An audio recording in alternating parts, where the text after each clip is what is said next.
Do you ever feel like the world is spinning faster than you can keep up? Mhm.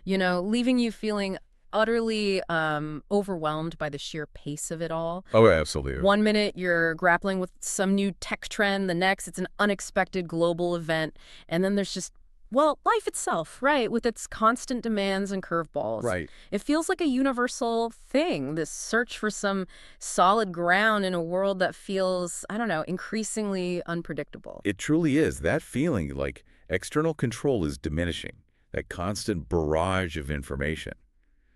It just makes it hard to find a footing. It's definitely a shared human experience today, maybe more than ever. Yeah.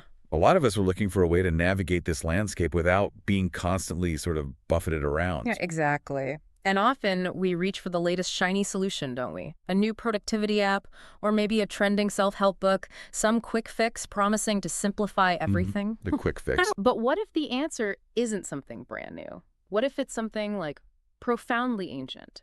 What if the secret to building modern resilience isn't found in the next big thing, but in a philosophy born thousands of years ago? That's the really powerful premise we're exploring today. Mhm. Our sources consistently highlight how ancient wisdom, particularly the philosophy of Stoicism, Mhm. is proving to be incredibly relevant right In now. Stoicism, okay. Yeah, it offers this deep counter-narrative to our usual quest for purely external solutions. And that's precisely what we're taking a deep dive into today. We're exploring how this ancient wisdom provides what one source calls an ultimate toolkit for navigating the challenges of, well, 2025 and beyond. Right, a toolkit. Our mission really is to uncover how these timeless Stoic principles can help you unlock an inner strength so you can thrive, not just survive amidst today's chaos. And it's important to stress this isn't about becoming emotionless or rigid. Right. Not at all. No, it's about challenging everything we thought we knew about control and happiness and peace, especially in an unpredictable world. It's about giving you a practical roadmap to rewiring your mind for genuine, lasting resilience. So let's unpack this. So the fundamental problem, as identified across our material, is that pervasive feeling, being overwhelmed by modern life. Mhm. It's the sensation of the world accelerating, making it difficult to keep pace, leaving many feeling exposed and vulnerable to life's unpredictable twists and turns. We really yearn for a sense of stability. That desire for stability is so palpable.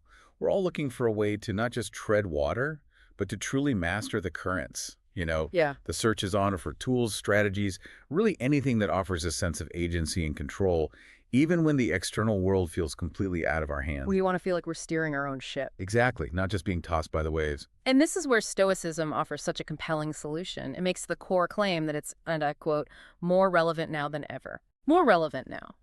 Interesting. Well, what's fascinating is that the fundamental struggles human beings faced millennia ago, things like uncertainty, loss, the challenge of self-control, managing expectations, they are, at their emotional and psychological core, very much the same ones we grapple with today. Even with all our tech. Even with everything. The context is dramatically different, obviously, technologically speaking, but the internal struggle, it feels remarkably similar. That's a powerful insight. It suggests maybe human nature hasn't fundamentally changed as much as our environment has. Pretty much. So this isn't just some historical curiosity. It's presented as a living philosophy. Exactly. And the promise it offers is significant. It helps us unlock an inner strength. It's not about changing the world outside us, which, let's face it, is often impossible, Right, often impossible. but fortifying the world within us, allowing us to thrive even when things are difficult. It's about finding that core stability in yourself. Indeed. If we connect this to the bigger picture, it's really about shifting our focus, moving away from trying to manipulate external circumstances, which are largely beyond our control, to cultivating internal fortitude. And this inner strength isn't about like brute force or suppressing emotions. It's more about mental clarity, emotional regulation, and a really profound understanding of what is and what isn't within our power. Okay, what is and isn't in our power? Which brings us directly to a core Stoic principle, the dichotomy of control. The dichotomy of control. Okay, that sounds incredibly relevant to our modern anxieties. Can you elaborate on what that truly means and how it challenges our typical approach? Because, so often we do try to control everything, don't we? We absolutely do. The Stoics, figures like Epictetus, they taught us to distinguish really clearly between what is within our control and what is not. Okay, like what? So your thoughts, your judgments, your intentions, your actions, These are yours. These are up Yeah. to you. Internal stuff. It's exactly. But external events, other people's opinions, even your physical health sometimes, Yeah. these are largely not within your direct control. Okay. And what's revolutionary here, or at least feels revolutionary today, is the Stoic insight that much of our stress, our unhappiness, it comes from trying to control the uncontrollable. Ah, okay. Wasted energy. Precisely. By focusing our energy and attention solely on what we can influence our own responses, our own choices, we liberate ourselves from anxiety over what we cannot. So it's not about controlling the chaotic external events, because you can't, but controlling our response to them. That's the core of it. That really does change everything. It means true peace isn't found in, like, a perfectly ordered life, because let's be honest. Doesn't exist. Right. It doesn't exist. And happiness isn't just about accumulating things or achieving specific goals. It suggests a far more robust internal foundation. Precisely. It pushes us beyond the superficial. This framework proposes that our peace and happiness are not hostages to fortune, They're products of our own internal state, our perceptions, our judgments. Right. It asks us to question the very sources we often attribute our well-being to. That's a profound shift in agency, making the individual, Wow. making you the primary architect of your inner world. Which brings us back to what our source calls the ultimate toolkit for resilience. This isn't just theory, right? It's described as a practical roadmap. Yeah, very practical. That's crucial because it means we can actually do something with this knowledge, apply it to our everyday lives. It's not just abstract philosophy, it's a blueprint for action. So beyond this dichotomy of control, what's another specific tool within this Stoic toolkit? Certainly. Another foundational tool is something called premeditation of evils, or premeditatio malorum in the Latin. Premeditation of evils sounds a bit grim. It sounds grim, but it isn't really about dwelling on negativity. It's about consciously contemplating potential setbacks or challenges that could arise. Think of it as mental rehearsal. Okay. Like why? By imagining losing something you value, maybe your job, your health, or relationship, you achieve two things. First, you reduce the shock and fear if it actually happens. Right, you've kind of been there mentally. Exactly. And second, you cultivate a deeper appreciation for what you have right now, in the present. It helps build resilience by proactively preparing the mind for adversity. That's fascinating. It's almost counterintuitive, isn't it, to our modern tendency to always think positive. It is a bit counterintuitive. So instead of avoiding negative thoughts, you're suggesting a controlled, reflective engagement with them to build strength. Exactly. It's about facing reality head on, acknowledging possibilities, not shying away from them. This practice, combined with the dichotomy of control, truly helps to rewire your mind for resilience, as our sources describe it. Rewire the mind. Yeah, these aren't just mental exercises you do once. They are practices that, over time, can literally change neural pathways, making resilient thinking a more default response. You're essentially building mental muscle. Mental muscle, I like that. And if we look at the specific outcomes mentioned in the sources, they're incredibly compelling. Imagine facing any challenge with calm clarity. This isn't about lacking emotion, is it? But about not being overrun by emotion, allowing you to assess situations rationally. Right. Clarity, not coldness. And it's about turning setbacks into strengths, seeing obstacles as opportunities for growth rather than just insurmountable barriers. And ultimately finding what they call unshakable peace, even amidst life storms. That unshakable peace is key. But again, it's not a state of blissful ignorance. No. No, it's an internal tranquility that exists despite external turmoil. Another key Stoic principle helps here. The idea that it's not things that disturb us, but our interpretation of things. Our interpretation. Think about two people stuck in the exact same traffic jam, right? One is raging, honking, absolutely ruining their day. We've all seen that guy, maybe been that guy. Maybe. And the other person is calmly listening to a podcast, maybe making a mental to-do list. The external event, identical. Yeah. But their internal experience, their peace, is entirely different.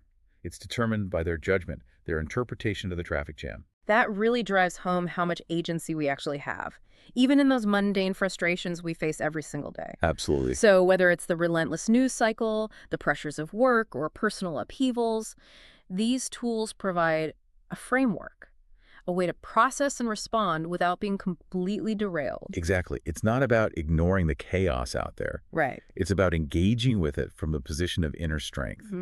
These are the very mechanisms designed to help us conquer contemporary chaos, as one source puts it. Which leads us to the ultimate goal, The big transformative shift this deep dive highlights, moving from simply reacting to life's circumstances Just being pushed around by them. to actively mastering them. And again, this isn't about mastering the events themselves, but mastering your response to those events. This is where Stoic wisdom provides that profound sense of agency. Okay. It grants you the power to choose your perspective, to define what impacts you, and ultimately to steer your own inner ship regardless of the external weather. When you talk about mastering your response, I can't help but think of those truly frustrating daily moments.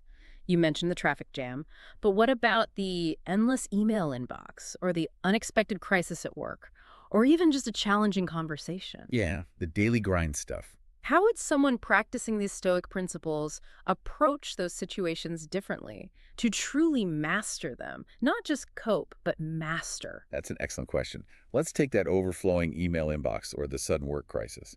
A Stoic approach wouldn't focus on trying to control the volume of emails or the occurrence of the crisis. Those are external factors. Right, outside your control. Instead, they would immediately apply the dichotomy of control. Okay, what can I control right now? Maybe it's not the situation itself, but they can control their response, their attitude, their effort, their plan for tackling it. So focus shifts inward. Exactly. They might also apply premeditatio malorum in a small way, by acknowledging that unexpected challenges are just part of work life. It reduces the surprise and the emotional charge. Kind of normalizes it. It does.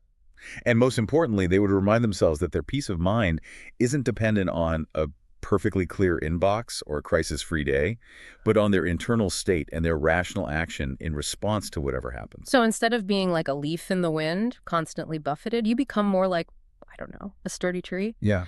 able to bend but not break, deeply rooted in your own inner landscape. That's a great analogy, the sturdy tree. It feels like a complete reorientation of how we navigate the world. It empowers us to build a robust inner life even when the outer world feels chaotic and unpredictable. That really is the essence of it. It's a shift from being a passive recipient of life's challenges to being an active participant in shaping your inner experience.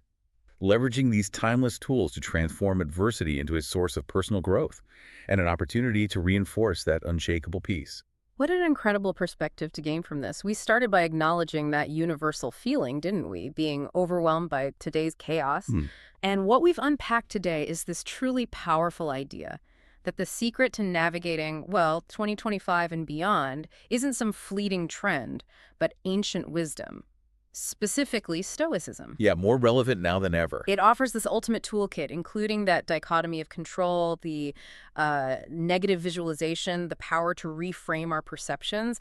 It seems like a practical roadmap to rewiring your mind for real resilience. It really challenges everything you thought you knew about control, happiness, and peace. And the transformative potential seems immense. It's about moving beyond simply enduring life's unpredictable twists and turns. They're actively thriving within them. It empowers you, the listener, to stop reacting and start mastering your responses. Allowing you to cultivate an inner strength that is truly resilient, one that stands firm regardless of what the world throws at you. Precisely. So as you reflect on this deep dive, maybe consider this. If the chaos outside is a constant, what specific, timeless wisdom can you begin to cultivate within yourself starting today? How can you start to truly master your inner peace and thrive in this unpredictable world? It's a journey, isn't it? Not of avoidance, but of profound internal mastery.